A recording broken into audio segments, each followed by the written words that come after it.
Hello and welcome to Working Moms Academy's YouTube channel. Today, I'm gonna feature one of the best business gurus in the Philippines, and I am very honored to have her here today. And let me just have you a quick introduction about Mommy Mirna Tam Natividad. Mommy N, as others call her, is a teacher who became a businesswoman for the love of her family. Now, knowing anything about business, she failed in more than 20 businesses in her first 30 years. Wow. And got into a huge debt that almost took away everything she had, including her self confidence.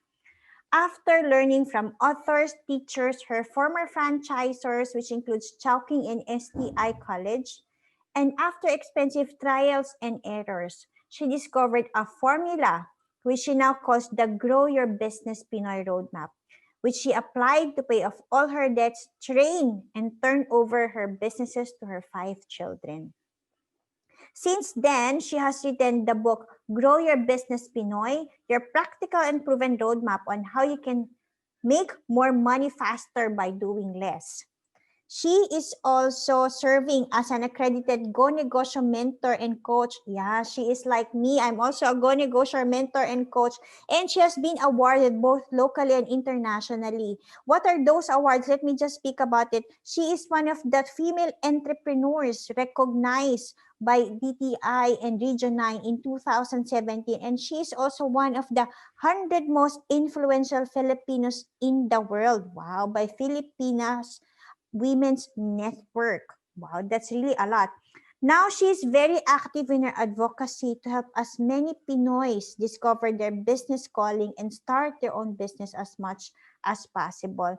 I would like to thank you, Mommy Mirna, for being here. We are very blessed because we're gonna hear a lot from her struggles. 30 years of struggles, imagine. 30 businesses where she struggled. I know we'll get to learn a lot from her. I would like to thank you, Mommy Mina, and thank you for being here. Let's start with the first question. What inspired you to be an entrepreneur? Because I know, like for me, entrepreneurship is quite challenging. When I move from employment to entrepreneurship, they're like, it's a totally different world. So what what inspired you and where did you get your business idea? Because that's the most difficult part, really, getting the business idea right. Mhm. Yeah, so it's a long story. I hope you have time for that. We do have all the time for you. Okay, thank you, Wanda. So actually, I never even in my wildest dream imagined that I would be a businesswoman, right? Even as early as 3 years old, because I went to school when I was 3 years old. I think I fell in love with the idea of being a teacher. So my dream has always been to be a teacher, regardless of who asked me. Even when my father wanted me to go to and take up a business course when I was going to college, I still said that I wanted to be a teacher. I think that has always been my calling. So I had simple dreams, just like any Filipina that you would ask. They would just want to finish college, get a job, get married, have 2 kids, hopefully a boy and a girl, right? And Yeah. the plus one would be maybe a house and lot, and then with a car. So those Mhm. are the typical Filipinas dreams, and I had that too, right? So at 25, yeah, at 25, I think I was the happiest woman in the world. I did not have the house and lot and car yet, but I was already married and I had my first baby, beautiful baby girl. So I was also teaching at that time. So we had it made. We were just gonna work for a house and lot. My husband was employed. But then when my baby was 1 month old, we suddenly found that my husband lost his job actually Oh. just when the baby turned a month old. So I ended up being the breadwinner. And that was Mm. okay. It was okay. It was just a temporary setback. So I did not have any problem with that. But month after month, as I was counting my salary one day, when I received it on a payday, suddenly I realized that my salary wouldn't be enough for my baby's milk. And that's the worst thing for a mom, right? A mom Mm. would die for her baby. And knowing that my baby's survival was threatened, so that was really an awful experience for me. So I suddenly, my brain started to panic. I was on overdrive and I started thinking, what will I do? What will I do? What will I do? I could no longer be tutoring other people because I'm already here 8 hours in school. So how else can I receive other sidelines, right? Yeah. So the only thing that was open to me was to sell something. So don't get me wrong, no, I'm not really the PR person. I'm really basically shy. Even if I was a teacher in school, I would go to the faculty room and then I would not socialize with the rest of the faculty members. I'll be staying in one corner and reading something or doing my work. Okay, but just thinking about selling something made me really really scared because I also had belief systems about selling. I thought selling was taking advantage of people, and I did not want to have any part of that. But then when I saw that there was really no choice for me but to sell, so I started talking to my co-teachers in the faculty room.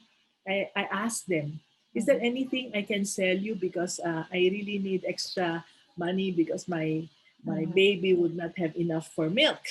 So and they were nice. Some of them said no, but some of them said yes, and some would say some started by asking me to sell them Okay. rice in sacks that was 50 kilos at that time. This was Mhm. this was the 80s. I don't think you were born yet. But anyway, so I sold rice with the help of my husband. And then I also sold them eggs in trays. And that went on for about 4 years. So they said, okay, can you sell us this? Can you sell us this? And after I sold them those things, they still wanted to buy from me, and they asked me if I can sell them plancha, iron, Oh, the okay. flat iron or the rice cooker or the small appliances like oven toasters. And I did. So I would be carrying all this stuff in school, and in between periods, when I have vacant periods, I would be going around the campus. I would be going around. I used to be very shy and just confined in the college faculty room. But now I was going to the grade school until the graduate school, to the nursing department. I was going everywhere selling to janitors and security guards. Yeah, so that was for in the 4 years that I was teaching. And eventually, some of the teachers asked me to sell them watches, and then after watches came jewelry. A Mhm. nursing faculty asked me to sell him an engagement ring, and that was the start of everything. And I realized that if I'm selling watches and jewelry, it's more convenient because I don't have to drag the sacks of rice down the Oh. jeep. Yeah, yeah, I don't have to carry so many things, small refrigerators, delivery, and all of those other logistical problems. So I said, oh, why not focus on selling jewelry? And that was how I started selling jewelry. I was selling jewelry. Uh, Actually, at that time, I did not have any capital. One of the problems I think that stop people from going into business is the lack of capital. But I was so blessed Sure. that I did not have that. I had a good reputation of my parents and my parents-in-law, and therefore I also had classmates and friends, relatives that I was able to approach. So I was able to ask them if they could sell me stuff, the merchandise that they have, so that I can sell them to my co-teachers and my co-workers there without having to pay. So they said yes because Oh. they trusted my parents and my parents-in-law, and my husband and I, of course, as well. So Oh. and therefore, when the question about where did I get the idea, I did not really have any idea on what to sell, but I asked the customers. I ask the target customers. So this is also what I teach in my courses. You don't start with an idea. You start with the customers that you want to talk to, you want to deal with, and then after you ask them, after you identify who the clients are, the customers are, then you ask them. And they were the ones who told me, sell us rice, sell us eggs, sell us appliances, sell us watches, sell us jewelry. And finally, when I reached jewelry, it all clicked. So I decided to focus on jewelry. And but every day, you know the feeling. Every day when Yeah. you leave for work and you leave your baby, you would feel Mm. very, very guilty, right? True. Right? You would do hide and seek before leaving, and then you would, when you see her cry her heart out all the way to work, you will be thinking about the face, the tears. You're thinking about your heart was also grieving as well as the baby is crying. You were also crying inside, and you were dying inside as well. So at a certain point, when the profit was already more than my salary, I decided to quit my job and just focus on selling jewelry. So that was how I got into business. Wow, that's quite a story. I think if I may summarize, there are three things I learned from it. First, you know yourself. As you said, right? You know why you do what you do. You do it for the love of the family, for the love of that kid. You know, you went into that survival mode when you know you had to step up to make sure that your daughter or the kid gets the milk. So that's really something, knowing your why. And I think second, as you said, knowing your customer, it's very important to know what they want, so at least you could offer. And it's a very nice story to hear how are you upselling from from one thing to another, the evolution, right, to make things lighter for you. And I think it's also about knowing your pain. I think if I may reflect on that, you're able to transition from selling rice to jewelry because of the pain of carrying so much. So the evolution of the business also comes from one pain to another. Pain always, I think, is a gift if you look at it. It pushes you beyond your comfort zone. Thank you Yeah. for sharing. And I also agree with you. There's a lot of guilt for working moms, right? Leaving your kids behind. I've been there also, and I left my job only to take care of my kids. But I think every mom have their own path to choose. And my next question is, what is your biggest challenge as a mompreneur, and how do you motivate yourself every day? Because I think even when I was in employment, I was very guilty of leaving my kids behind. When I started my own business, I was again guilty of being too busy with my business. I mean, guilt is always there. So how do you manage those challenges, and what other challenges did you face in business, and how do you really motivate yourself to continue no matter what? Yeah. Thank you for your question. No? And again, this is, I think, a longer story. Okay. You know, when you're 65 years old, you love telling stories. So this story is, I think, longer. But yeah, my story actually did not end when I quit my job. For most people, it was already happy ever after. No, they lived happily ever after. But for me, it was not. There's a longer story at this point. No? Because at that point, when I quit my job, I said I never thought of going back to work again. It was a point of no return for me, no? Because of the pay freedom. I felt that Mm, I was limited. My pay was limited as a yeah. teacher. So for the freedom when it comes to income, I will never go back to employment again. No, but the next freedom actually is more important. That I have time to be with my baby. At that time, it was True. only we only had one baby, but eventually at the end we had five. So I had five kids, Wow. and every kid is every baby is a blessing, and every baby you go True. through the point where they cry when you leave them, right? So yeah, Mm, one thing also that made me stay and not consider employment anymore was attire freedom. I hated the putting on makeup. Until now, I hate makeup and dressing up and wearing high heels. So there's nothing of that for me. So I'm very happy just to be in my dusters at home. So just go out and wear something simple. Okay. And the location freedom. I don't have to be in room 201 from 2 to 3 every MWF. That one I really, really hated. So I was the boss of my own schedule, and I love that. And talking about bosses, my only boss now is my husband, and that's all. I don't want all those other bosses with whom most of the time I do not agree with when it comes to the way things have to be done. I'm a little stubborn, you know. I want to do things my way. So yeah, so after leaving my job, it was really not happily ever after. Actually, after just a few years, we got swindled and we lost everything. There was a swindler who came to Zamboanga and swindled two of my agents. I already had agents by that time, and we lost everything. So we started again. No, we had to borrow a lot of money and start again and pay off the suppliers because we were already at the point that we were getting things on credit, on 60 days credit. So when 60 days came, swindle or not swindled, if you want to continue with your business, then you really have to pay. So we paid off everything. We also valued the good reputation that our parents left us. We did not want to be the one to break the good name that they left. No, we wanted that um, to be passed on to the next generations, to our kids. In fairness to what our parents have left us. Okay, so yeah, a few days ago, one of my mentees asked, "Mommy, and what if I fail?" And I just realized at 65 years old that we never asked that question.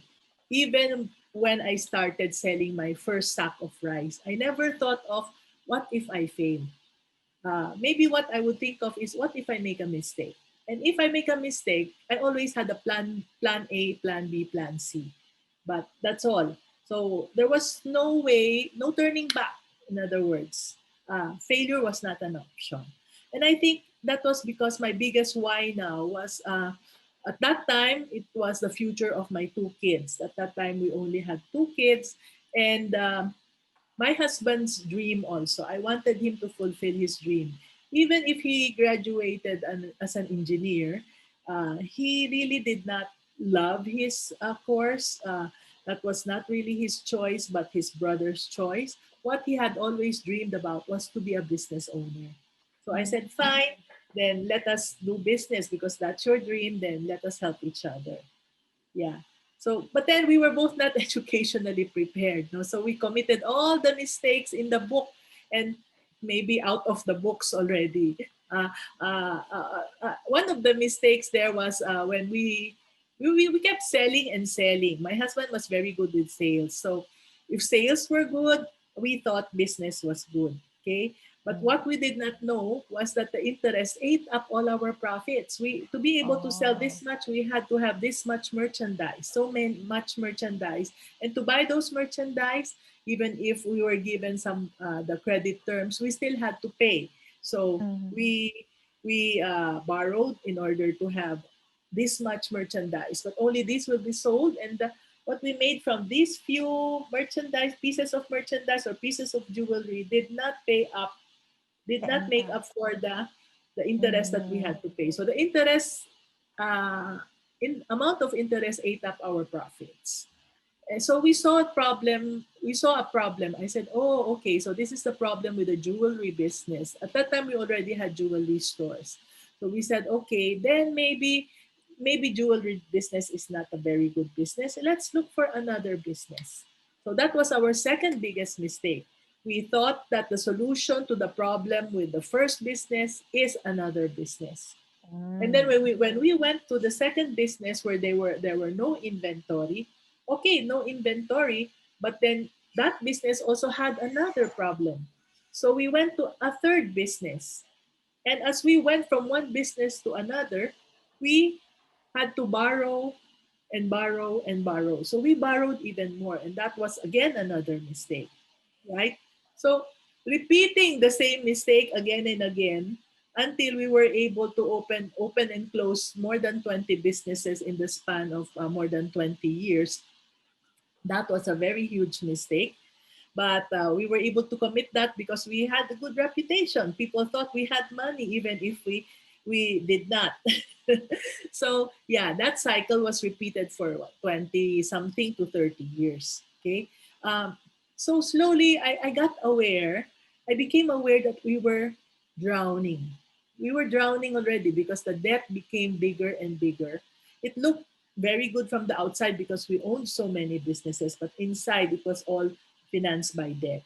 So I felt stuck. Okay. So whenever I felt stuck, I would ask for help. At that time, I went and approached some business owners, and I would ask them, and they would just smile, and behind me they would laugh at us, but they would never teach us. I think it's because they were afraid that we might steal their business secrets. There were business groups, but these were not support groups. No? These were male-dominated business groups. So everybody was there to, well, to put one over the other or to show off compared to how good they are compared to the others. But to really ask for help and to support you and to rally you on, I did not find any during my time. Okay, so I committed a bigger mistake, which is to rely on trial and error. So I it was not a mistake really, but I learned from authors. I started reading books, and I called these my mentors. I read books and I applied them. I attended seminars left and right. I became what they call a seminar junkie. And whatever I learned, I applied. And I had to do it trial and error. Now, when I teach my mentees, I tell them don't do trial and error. Try to validate your ideas first. Don't jump into a business right away. Prepare for it. Come up with a minimum viable product that you are sure that you will make money. And it's only after that you are sure already, after the plan has been made, a business plan has been made, that's the time you jump into business. So I don't want people to commit the same mistakes as I do. But during that time, you learn only from hindsight, right?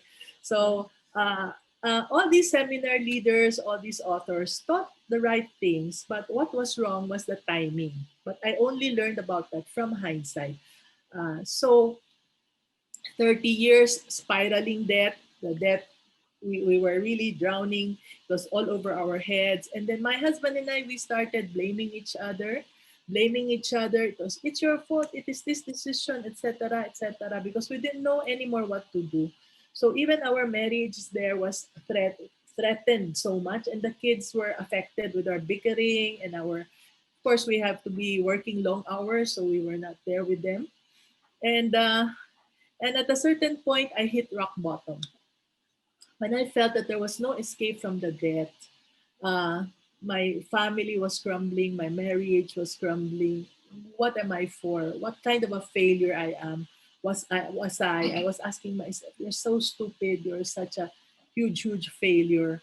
And I hit rock bottom. I think you can call that depression, but I did not know that.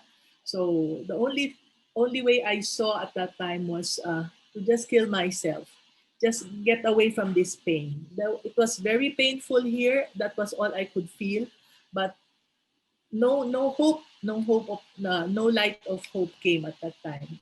So I thought of my insurance and I said, okay, that is so big.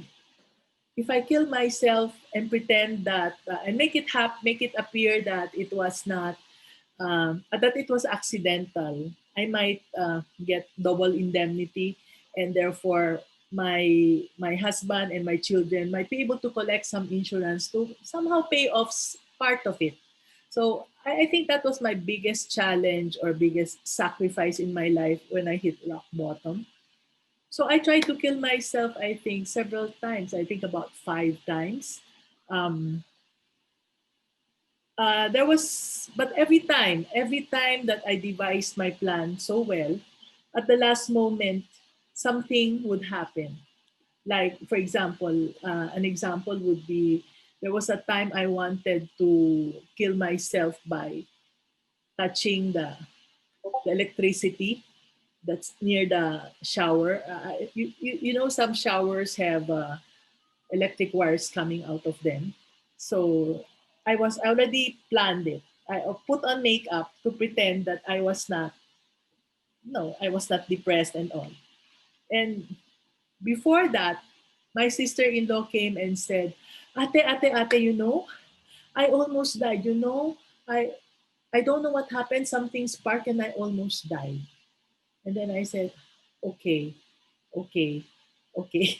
I'll not do it anymore. And then after a few days, I would think of another way, like I wanted to get hit by the by the bus in the highway, and I had it all planned out. I knew at what time I would go there, and I was already well prepared. And then here comes the same sister-in-law and said, ate, you know, I almost got hit by the truck this morning, by the bus this morning. And I said, okay. Uh, Eventually, I got the message that I said, why am I so stupid, God? I want to kill myself, and yet I'm not able to do it because something is happening to my sister-in-law. And it seems like what you are telling me is if I will continue with my plan of killing myself, you're going to get her. And I cannot live with that. So I was so angry at God because why don't you take me? I was uh, I was like a little girl that had temper tantrums. That was how I looked like with God that day. And I could now I on hindsight I could imagine that God was just looking down at me and laughing, just like how we would laugh when our kids throw temper tantrums, right? So yeah, so suddenly I something came to me that said, it's not my time. I have a mission. And then I said, fine, God, if you have a mission for me, then get me out of this because I don't know how to get out of this anymore. And suddenly I felt peace. And then I don't know how it happened. Eventually, slowly, day by day, the pain left me. And suddenly, my relationship with my husband started getting better. And my kids started behaving. So my family was restored. And slowly in the business also, both of us, our eyes were opened that, okay, this is what we should do. That is what we should not do first. Let's do this first. And it seemed like there was a roadmap to turn the business around. And in a few years, we were really able to turn the businesses around. Got well, got better. We were slowly paying off the smaller debts and the bigger debts eventually until finally we paid off all our debts. So the last 40 years of my life, 30 years of failure, but the last 10 years was turning the businesses around and finally enjoying success.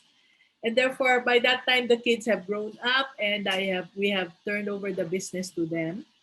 When I turned 60, I decided to go to the U.S. with my husband. We toured, went to Europe, and we met our friends, our classmates, and we saw how they live.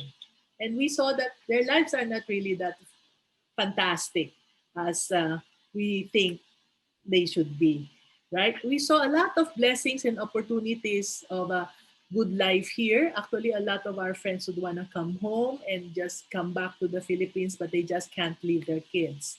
So we decided to come home. And that was when I decided to write a book. I decided to, what I learned from hindsight, I decided to capture it, and I called it the Grow Your Business Pinoy Roadmap. I wrote my book. Yeah, this one.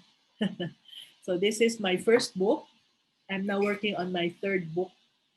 Wow. I volunteered as a mentor with Go Negosyo and the DTI Negosyo Center. I gave talks, interviews, recorded online YouTube videos and video courses, and I did a lot of one-on-one group and business mentoring and coaching. So 40 years ago, there was no mentor. True. There were a lot of academicians just teaching entrepreneurship, but they don't have the real experience of handling a business. There were a lot of consultants. There were a lot of foreign materials. There was no roadmap. Mhm. So there were courses, but there were specialization courses. Like True. somebody would teach just marketing or just accounting, Yeah. but they do not look at business holistically. Now, looking back now, I think that was my mission. This is my mission because everything now that I need just comes at the right time. So that's why I'm very happy doing what I'm doing, and this is actually why I'm doing what I'm doing now. So every day is an exciting day. Whenever I just came from a mentoring session a few hours ago, and I'm so excited for my mentees. So, so I think that's it. Did I answer your question? Thank you for sharing. That's quite very heavy, right? But Mommy Mir, Mommy Ann, it even validates, I was thinking in my mind, this is why really you're the first person who came to mind when I talk about business. And because, really Working Moms Academy is about helping moms who are stressed and burnout. Because really there was, if you need support, there's not enough support, right? Even now. But I think with the kind of online community that's available, there could be something that could be done, if somebody could have helped you long back then. But I'm very happy you're alive and you're doing what you do now, because as you said, right, we make a lot of mistakes, but the good thing about now is there are people who are like you, who are into this mission of really making a difference and helping a person move forward. And I remember you said you have mistakes of, that accounting. I think that's a mistake of accounting. I mean, I've mentored business owners also, and it's about accounting the books, just to see how much really profit are they making. And then making a sense of, getting unstuck. But I think what struck me the most is the surrendering part. Kasi as I've experienced also depression myself. I thought when I left corporate, that's the answer, right? I'm starting my own business. I have full time with the kids, but I wasn't born really for just being at home.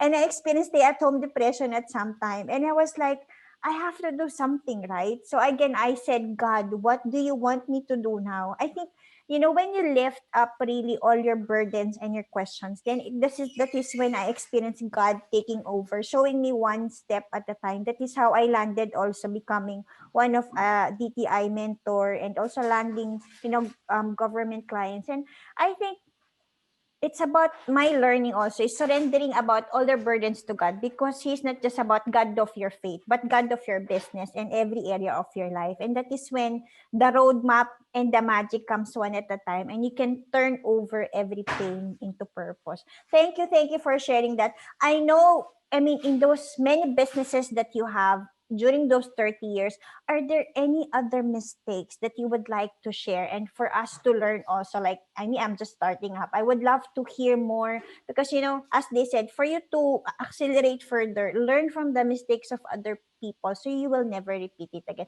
Can you share some more mistakes that you have done that could help business owners who are just starting? Yeah, that's actually a very good question.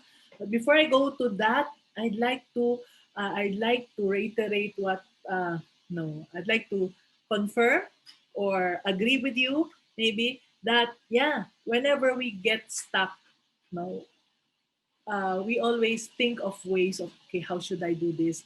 I should go for this. I should do this. I should do this, and I should do this. But the real thing, the real thing that works, the most effective thing that works is to really to cry out to God, to say, okay, this is your problem. Help me now. Instead of just relying on our own wisdom, because our True. wisdom is not enough, right? It is Yeah. not enough. So, and then when we are really doing God's mission for us, everything comes at the right time. Yeah, I'd like to agree with you there as well. Okay, Thank so, right. So, going back to your question about mistakes, yeah, these are some of my mistakes and some of my mentees. And most of my mentees commit this mistake. The first mistake, I think, would be the gaya-gaya and uso-uso.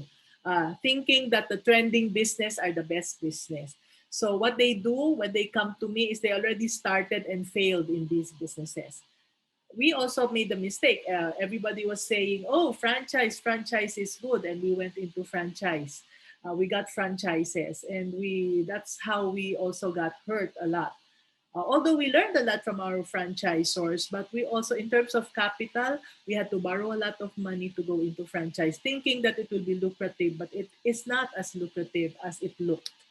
Okay, leche flan, egg pies are in vogue now. Well, the good news is we already went with that trend a few years ago. No, about 20 years ago. we also jumped on that bandwagon and we did not make any money. Okay, so now, yeah, food cart, siomai, water refilling station, milk tea, face mask, face shield. These are all the trends now, okay? But when you see the bandwagon, it's too late. How many people lost a lot of money with face mask and face shield, right? So we hear that a lot now. So you go to every corner, they're all for sale at a very, very cheap price. I think lower than cost even. So the solution for that mistake is to find the unique business calling that you have. That's why for my mentees, those who would want to start businesses, I always start them with their unique business calling. I would interview them, find out what we call their ikigai. It's a Japanese word. And then from there, we will be able to identify the business that they have been called for. So that was what happened to me. I think I had always wanted to be a teacher. I became a businessman, business owner. I failed. And from there, now I'm qualified to be a business mentor and a business uh, coach, right? Because I've been through it. But now I still love teaching because that has been my calling. So I think that was my ikigai since the beginning. And that's the thing that I'm helping my mentees figure out for themselves as well. So mistake number two, I think, would be wrong thinking. There's so many wrong mindsets that we have in our country. I cannot identify or I cannot enumerate rather all of the wrong thinking, but I'll just give an example. Like, for example, yeah, I'm not a graduate of business course. That was my number one mistake, the wrong thinking. Okay, because of that, I was never confident with the things that I was doing, and I would just do one wrong thing after another until finally I was able to hire many course graduates, and I thought they would know better. But well, I just realized that they did not know better. Actually, I knew more. Instinctively, I knew more about business than they did. And when I followed them, we got into disastrous results. So I started believing in myself. Started to realize that, well, you don't learn business actually from business course. It helps to be a business course graduate, but you learn faster when you really jump into business and be guided by mentors. By it's just like maybe Tony Tan Kakyong of Jollibee or Lucio Tan of Allied Bank and Philippine Airlines. They were both engineers. They were not business course graduates, but they did very well, right? And we hear of a lot of dropouts also doing very well in business. So actually, more than the business course, I think what's more important is to jump jump into it. Really do business, but then don't do it by trial and error. No, choose a real business mentor and pick their brains. Okay, so when we say mentor, it has to be somebody who has been in business. They have they know the potholes, they know the problems, and they know also the shortcuts around the potholes. And they will be the ones who can really guide you towards success. Okay, so that's the second thing. And the third mistake is, yeah, I hear this very often. Actually, I think even in even abroad, when you talk to OFWs, they always tell you that the first reason they left the Philippines was to pay off the debts. Second is to save enough for their house and lot. And then third is to have capital to start a business. But when you ask them, what business do you want to start? They don't know. And then you ask them, how much are you trying to save up for your business? They also don't know. So they're stuck in that loop of working year after year after year after year, and before they know it, they're already retirable and they never started, right? So that mistake is something that a lot of people believe in, but and that's the number one reason why they don't start businesses even here in the Philippines. But you heard my story. I did not have any money when I started, so I was able to start because there are really non-cash capitals that are for you. Like for example, in my case, the non-cash capital was the good reputation of my parents and my parents-in-law, right? Yeah. So actually, talking about capital, this is actually the best time to start a business because there's lots of money. Even if you don't have any money, there's a lot of money all around the world that can help you. So capital should not be a problem.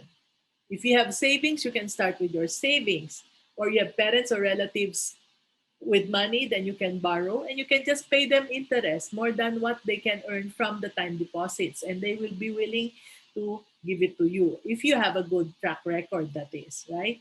And yeah, there are so many microfinance organizations now who are lending money at a very low rate. There is the SB Corp, which is owned by, which is the offices of which are found in BTI regional offices, and they are willing to lend to people who are starting businesses at a very low interest rate as well. And there are angel investors, venture capitalists later on, di ba?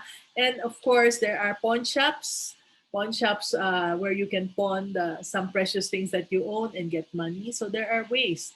What I would not advise though would be credit card loans and lending houses, or the 5-6, because these are really very big interest amounts that you have to pay, and it will be very difficult for you to recover if you start with credit card loans. So, well, capital is not the problem. The problem, I think, is your big why, right? The hungry baby is my big why, and therefore, whenever you have a hungry baby, then you will overcome all the difficulty. Also, another capital would be probably a business idea. Okay, just this morning I was mentoring somebody from Doha, and we have this beautiful business idea of coming up with a kakanin place for the Middle Eastern, for the Filipinos in Middle East. So maybe a food cart of kakanin, that would be a good idea, wouldn't it? Right? So yeah, the important thing is we have the business idea, then we validate it. Do I have enough customers to give me enough profit? And from there, plan the numbers so that you yourself will know if you will make money with your business, and then you can show it to your creditors and get funding. So those, I think, are the three mistakes. Okay, the first mistake is gaya-gaya, uso-uso. The second is the wrong mindset. And the third is I need capital to start. So those are the things that I want people to know, that these are mistakes. And that will kill your business even before you start. Thank you, Mommy, and for sharing. I think, it struck me. I made those mistakes also. I mean, yung uso-uso, I mean, I started even before finding training and coaching as my calling. I tried a lot of businesses also, like because I'm an OFW, right? So, as you said, every Filipino who left the country has three goals: pay the debt, give the family a good future, start a business. So every year I'll start off thinking some business to start, but it never works and it always fails. But then also that concept of ikigai, that is something I always also teach my student in terms of there's a purpose-driven career, I think, for every person, be it in Mm. employment or entrepreneurship. And there's always a unique career that's meant for the unique you. And when you find that, something that sparks so much joy within, then that's your ikigai. And limiting belief, oh my god, I do have a lot of limiting beliefs, and I think also some customers that I deal with sometimes, like when I start, I'm an certified public accountant who became a speaker. So when I came home to the Philippines, approaching, some companies that I am a speaker and trainer, they were like, but you're an accountant. so, so what makes you credible to do that? But then also the good thing about what I found good with government, like Department of Trade and Industry and Bangko Sentral ng Pilipinas, they have this mock presentation. So you have the chance to present something and then they will decide who to get. So because I had the chance to present myself, not being seen as a certified public accountant, audit manager, so they always able to see me live as a speaker. So I was able to win those clients. So I think that there's a lot of limiting beliefs that you have to break through from yourself and from the community itself. And as you said, Mommy, and I like that, yung capital talaga, a lot of people think about starting with capital is the main reason. I don't think it is, because like you, my mom started a cafeteria business at home because my dad died. It was really, again, the reason of she has to feed three girls alone. So she has to start from something. So I think sometimes you think of what is your as you said, non-cash capital. Is it a reputation of the parents-in-law and parents as you have? Is it my mom's love for cooking and the need to feed the children? Is it something that sparks so much joy within, like how I did it and how I found it? And I just want to reiterate that nothing can stop you if you want to do something. And I hope Mommy N and I have imparted something today that can help you spark that, what will I give birth? I think one question I always ask Mommy N also, what does God want to give birth through you? And it can Right. come from the pain. Like, for example, I know you're right. You had the pain of, you had so much failure in business. That's why you want to be a business mentor. That's why God want to give birth through you, this dream of helping other business owners before you. Ako, I had this dream of, I've been into so much up and down in my career, which nobody thought there was because I was so successful. In the face of society's checklist, I was hitting all of it. But I was, suffering inside. So I really want to have that community and training where people can just be themselves and who they are and go for what really they want in life. So thank you for sharing. I think, I also know we mothers have a lot of roles that we have to play. Nobody can be a wife or a mother to your children. You cannot outsource that.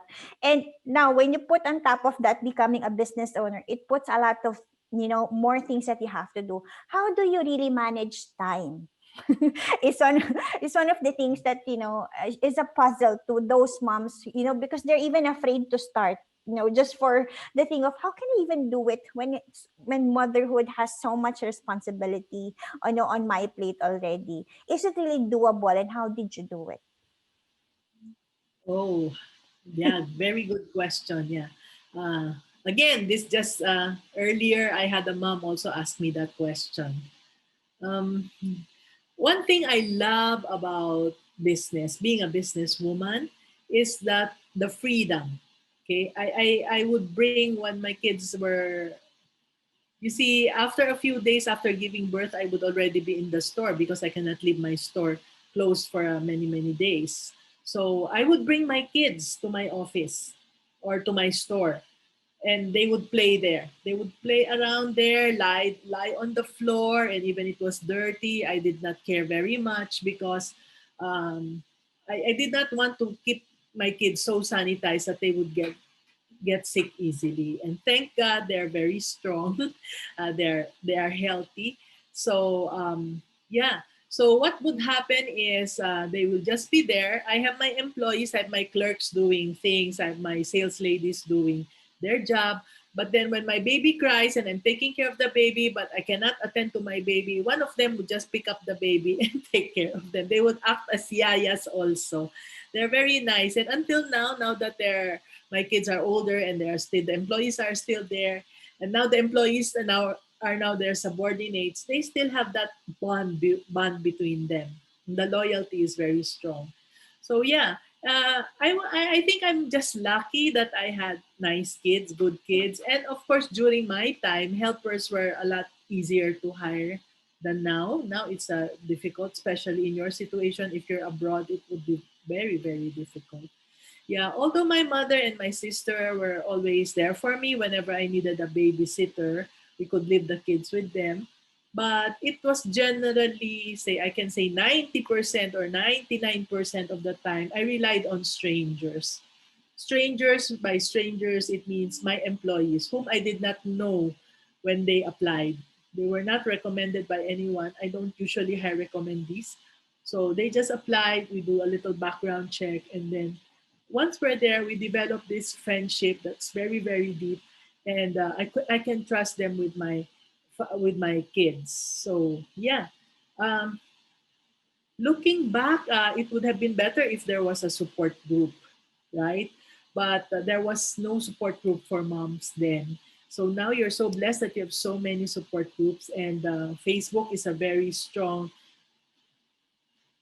place where we can have support groups. We can have Facebook chats every day.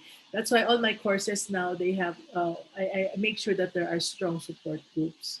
So that is how I manage time. I just brought my kids along. If I go to this place, I go to collect from creditors. No, I collect. I go and pay, rather pay my suppliers. When I go and do my purchasing, I would bring them all along. And when I go to the bank, I bring them all along. So that's what I did. And somehow it worked for me. Thank you for sharing that. I think you can always juggle motherhood, right? And I know your children have learned so much experience from that. I remember when I was just starting this training and coaching, and I will bring my kids with me for meetings. So sometimes I will just say, I'll make sure I'll just bring some colors and some Yes. paper, and then I'll sit on one table, and then my client will be on the next one. Yeah.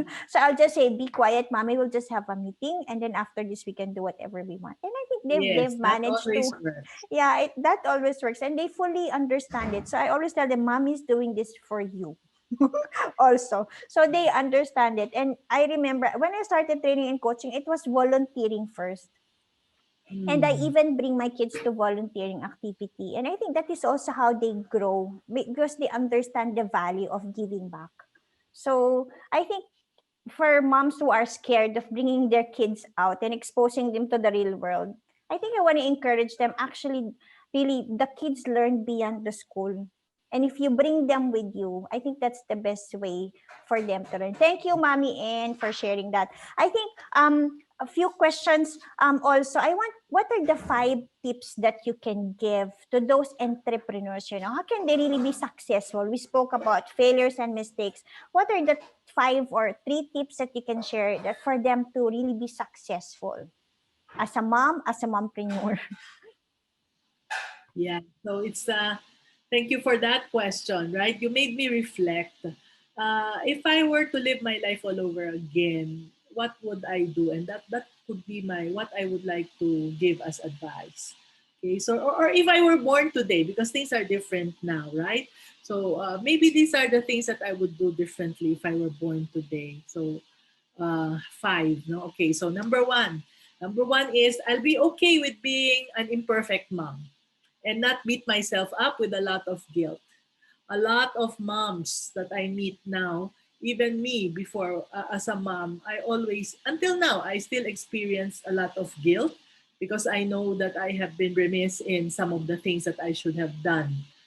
Okay. But then when that happens, I'll just tell myself, there will never be a perfect mom because the world is imperfect. Okay, no matter how hard I try, and I really tried, uh, I still made mistakes, and I will still continue to make mistakes till the day I die as a mom. Okay, so I need to remind me, and I hope the moms out there also will start to remind them that as long as we know that we did the best we can under the circumstances that we were in the limited knowledge that we had, then let's be okay with our mistakes. Okay, looking back, this is what I should have done. I did not know that if I laugh at the mistakes of my kids, it would traumatize them. It would really leave a very, very deep wound. I did not know that because nobody taught me how to be a better mom, right? But now looking back, well, my kids turned out well, so I think somehow I did a good job. Okay, and I trust that all things work out in the end because if God allowed it, then yeah, there must be a reason for it. If something bad happened to my kid, then God allowed it. He is God, so He knows why these things are allowed, right? And why He allowed these things. So and looking back, all of the painful things, all of the mistakes have always turned out to be blessings. And I think when it comes to my kids, God loves them more than I love them. So if He allowed it, then there must be a reason. So that's it. Don't be too harsh or hard on yourself as a mom. Okay. Number 2 lesson is never complain to my kids. how hard I was working in my business. So I am guilty of that. I keep on saying, "Ay nako, mommy, so tired with this business. This employee is this supplier is this customer is this." And I did not know that by doing that, I was giving a bad impression to my kids about business. Okay. So now I know that, well, my kids are not my punching bags for the relief, just for me to be relieved of my business problems. Because we women, we just want to rant. We just want to rant because when we rant, the stress gets out of our system. But what we do not know is all our ranting is affecting the people around us.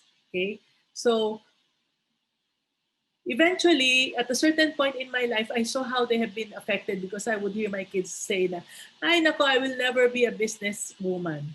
And then I said, oops, oops, oops, I did the wrong thing. So since then, whenever I would complain, I'd always make bawi. I'd always say, okay, yeah, even if I hate this, life of being a businesswoman. On the other hand, I still want to be a businesswoman. You see, these are the good points. And I would enumerate the good points to them. So, which is good because eventually, 4 out of 5 kids are willing to be in business. It's the only one, I think, who is, no, I'd rather be in corporate and just get the fixed salary that I'm enjoying and not have all of these problems. Yeah. Somehow I think my ranting has influenced her, has affected her rather. Okay. So that's a second tip. Don't complain to the kids about the difficulties. Instead, tell them about the good points of being in business if you want them to be business owners themselves later on. Okay, the third tip is, yeah, be more patient with kids. You know, when you're a mom, you sometimes you lose your patience, you shout at them because at a certain point you think that this situation is forever. Actually, I want you to remember, and this is what I always remind myself, is I will only have them for a short while. It's only more than 10 years. Okay? So actually, kids, when they turn 7 or when they turn 5, when they go to school, you already lose them to the teacher. They won't listen to you anymore because they will say, my teacher said, di ba? And then after a while, when they're about in their near puberty stage, you will lose them to their friends because they won't listen to you anymore. They would listen to their friends more. And when you talk to them, they don't want to talk to you. They don't want to go out with you, right? And then later on, when they go to college, like all of my kids, they left Zamboanga and came to Manila for college. So I lost them to their careers. And after that, after college, they go and work outside of Zamboanga and they don't come home anymore. And of course, some of them get married and you lose them to their life partners. So they don't stay with you for a long time. All of these things are temporary. So enjoy your kids while they're still here. What's sad nowadays is you even lose them earlier to their gadgets, right? When they're old enough, you cannot talk to them anymore because they're so busy with their gadgets. So enjoy the limited time, and whenever you are impatient or you get angry, just know that this is temporary. This is not forever. So just look at it from that perspective and maybe you can be more patient with your kids. So that's a third tip. The fourth tip is for those who are in a committed relationship with men. So I will remember because this caused me a lot of stress, not knowing this. So I'd like to share this that men are wired differently. Okay? The men in our life, they want to support us. Even our fathers, even the brothers, they want to support us and be our knight in shining armor. They want to be there to rescue us. So whenever we vent, because we are women, we love to vent, vent, vent. So whenever we vent out our frustrations, especially when it comes to business, all the business frustrations, when we vent it out to our husbands or to the men in our lives, it only stresses him because he feels helpless. And because he feels helpless, he feels like a failure. And that affects the relationship. You would want your husband or the man in your life to win, to be a winner, right? You don't want him to feel like a failure. But if you are here, you always go there and vent and vent and vent, then that would not be a happy relationship for him. So when you want to vent, what you need are women friends because women need to vent, right? And we are supportive. We love listening to people venting to us, and we vent to them also. And also, we don't take things personally. Even when you see that somebody cries in front of you, you don't take it personally. Unlike men, when the wife is crying, the man feels responsible. We don't, right? So, and I say maybe it's even better if you can join support groups like the one that you're starting now, right? Academy. So support groups of like-minded women, like what I also have now. I also create support groups of like-minded women so that we can vent about business and we could understand each other. I already have four, right? Okay, the fifth. The fifth is invest in mentors. As you said, the mentors will be there to help you. A real mentor who has been there and who knows the way, right? Mentors actually show you shortcuts. No, that's what happened to me. I did not have to go through all their bad experiences. All I need to do is learn from their experiences, and I'm already there. They cut down the fluff and only give me what works, right? So I look at my mentors as tour guides that instead of going to a place, wandering aimlessly and wasting time, I get to see the important sights, sounds, and even taste the best food without trying all the food that is well even dangerous to your body, right? Because the tour guide will keep you safe and just let you taste the best. Yeah.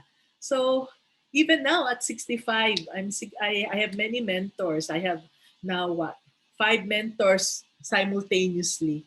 I have one in course design, in digital marketing, in coaching, personal development, and even in spirituality. I think that's where we met each other, ni Wanda. No? So, in health, I forgot health pa pala, no? So, yeah. So, those are the 5 points na tips that I could give. I hope it's helpful, Wanda. What do you think? That's very helpful. Ako, if I will just summarize, I think it's about acceptance. Acceptance that you are imperfectly perfect as you are. Alam ko, I mean, a lot of mothers are always on those guilt mode, right? Until you realize that, and you recognize there's really no perfect version of me, but only the imperfect one as you go through life.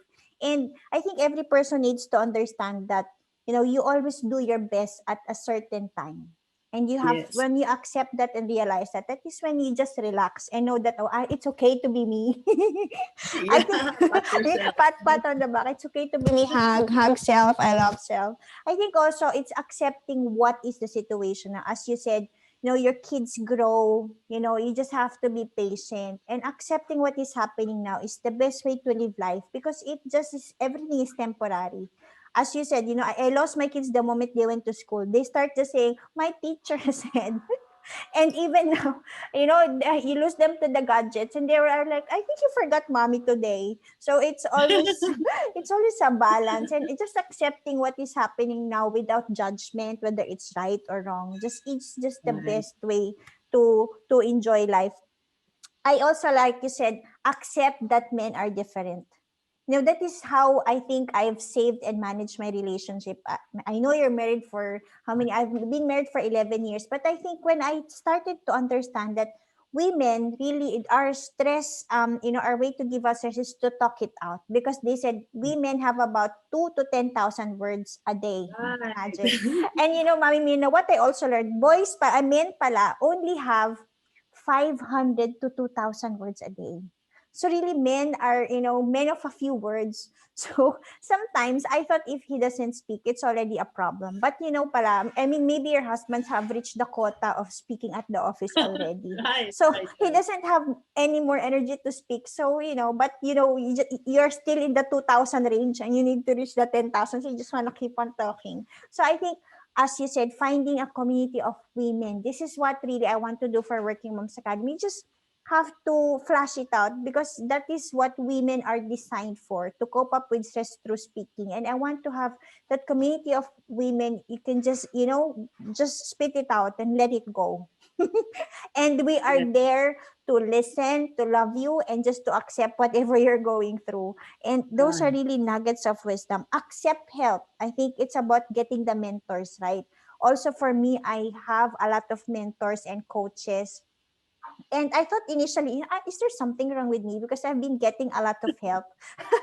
But I realized I was able to do one thing after another. That, I mean, Yeah. nobody can say, bakit mo nagawa? I mean, how quick was that? And I was like, it wasn't really me. It was really the gift of my mentors guiding me to achieve Right. whatever I have now. And yeah, and I know, Mommy, and I would love to have you for the Working Moms Academy. I look forward to a collaboration in quarter 1 because I know you'll be the best mommy and mentor for our business side. But for now, while we're still cooking that, I know you have a lot of store, a lot of ways to help women. Can you please tell us how can other moms start reaching out and start learning from you? Oh, I'm a netizen. I'm one of the oldest netizens, I think. So most of the time, I'm just in front, especially now in the pandemic. I'm just in front of the computer. I actually have 2 laptops here. So Wow. yeah. So, and of course the other gadgets like the cell phone and the other stuff. Okay, so just connect with me through Facebook. I'd like to make it simple. Just look for me, Mami Negosyo, in Facebook, and you will find me. Add me as a friend and connect with me on FB Messenger, so that I can invite you to my mga the right Facebook groups. I have some Facebook groups for different groups. So I'd like to get to know you better so I can connect you with my different Facebook groups. And I have communities there wherein you have like-minded people that can support you and that whom you can support as well. Okay, so in the Facebook groups, you'll get access to worksheets, roadmaps, and even some ebooks that I have. So you might be interested in those. So just connect with me, and that's Facebook. Of course, facebook.com, Mami Negosyo. That's Mami Negosyo, just like that. Thank Easy you, to remember. Mommy, and thank you. Remember that Facebook, Mommy Negosyo, I guarantee you that you will learn. I mean, today I learned so much talaga. I mean, I cannot explain how much wisdom I gained from this interview. Thank you so much. I hope for those people, reach out to Mommy and Facebook/Mommy Negosyo, and you will surely learn a lot from her. Mommy, and I wish you a Merry Christmas. Thank you very much for your time. It was really something, and I really want to honor and thank you for this interview. My pleasure, Wanda, and thank you very much. And I hope you will invite me again next time so that we Yes, can share yes. more things with your community. And of course, I'm looking forward to be part of your community as well. I'm very excited about that. Thank you again. And for those who are watching this, thank you so much for your time. We hope you learned a lot today. We hope you shared it for those moms who need to hear the message. And I hope we have inspired and give you some wisdom today. With that, we'd like to thank you and close this. Thank you everyone for watching. Bye. Thank you again, Mommy Ann. Thank you.